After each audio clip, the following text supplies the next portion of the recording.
worry. Media plays up worry because it sells. It's sort of like journalism of crime, journalism of extreme events sells.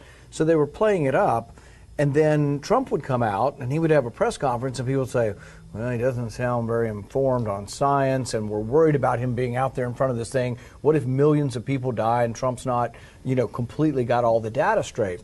They said, we need a scientist out there. And it was mainly the big government Republicans who run the committees. All of the establishment Republicans in the Senate, they all said to a person, we love Dr. Fauci after one press conference. They loved him.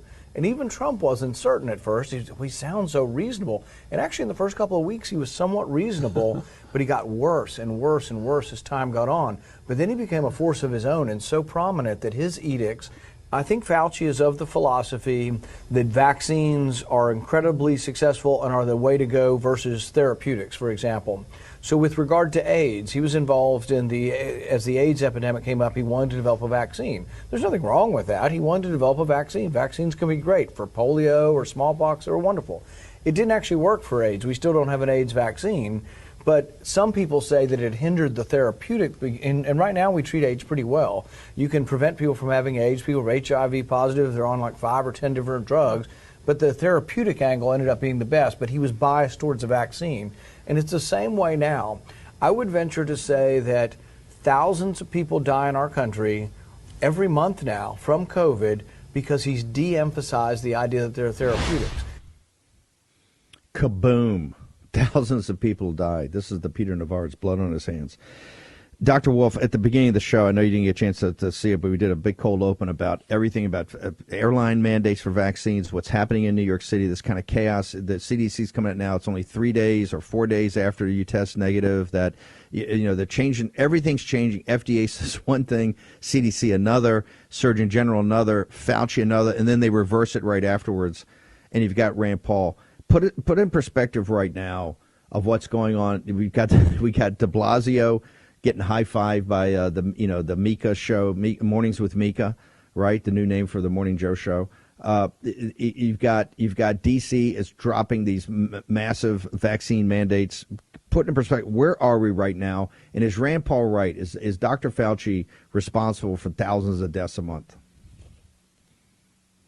So, thank you. And I hope everyone had a wonderful Christmas. I think that what's happening right now with Dr. Fauci and with what Senator Paul described is very connected to your last segment and to a lot of other things that seem kind of unrelated. I just want to note that the communists, when they took power in Russia, drove the capitalist economy intentionally into the ground. And the last time I spoke with you here, I said, and this is not a conspiracy theory, right? This is like being informed by history. We can't understand what's happening right now unless we understand that this country is being subverted, is being targeted. And so when you reason backward and you ask, what would I do if I was trying to emasculate the United States as a superpower? You would print money till there's a collapse. And then now let me get to the restrictions and to what Dr. Paul said. It's common knowledge in psychological coercion of prisoners that if you disorient them and you change rules all the time and you isolate them and you bombard them with threats, they'll give up.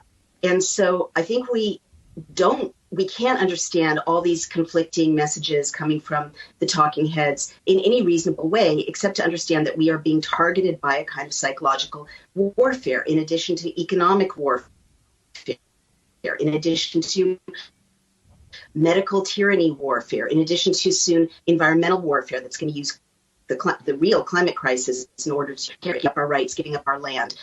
So these are all of a piece. And I want to say something specifically about Dr. Fauci and these restrictions. I tell you what, hang on, Naomi. I want to hold that through the break because I want to get to the punchline. But your theory of the case, I keep saying, hey, they're feckless, they're hapless, they're and you're saying, no, Bannon. Once again, you, as you lectured me the other day, I think rightly, you're thinking in old terms, the new terms. You believe this is done on purpose. That your point is all this chaos and disorient is to disorient people, correct? Well, we don't have a smoking gun, but all of the pieces indicate that what's happening to us right now is what we do to other countries when we're trying to subvert them. There are many indications, but specifically, Dr. Fauci has 8 patents, and one of them is an AIDS vaccine patent, and his wife is in charge of AIDS vaccine ethics. So right there, you've got this gigantic conflict of interest. So that could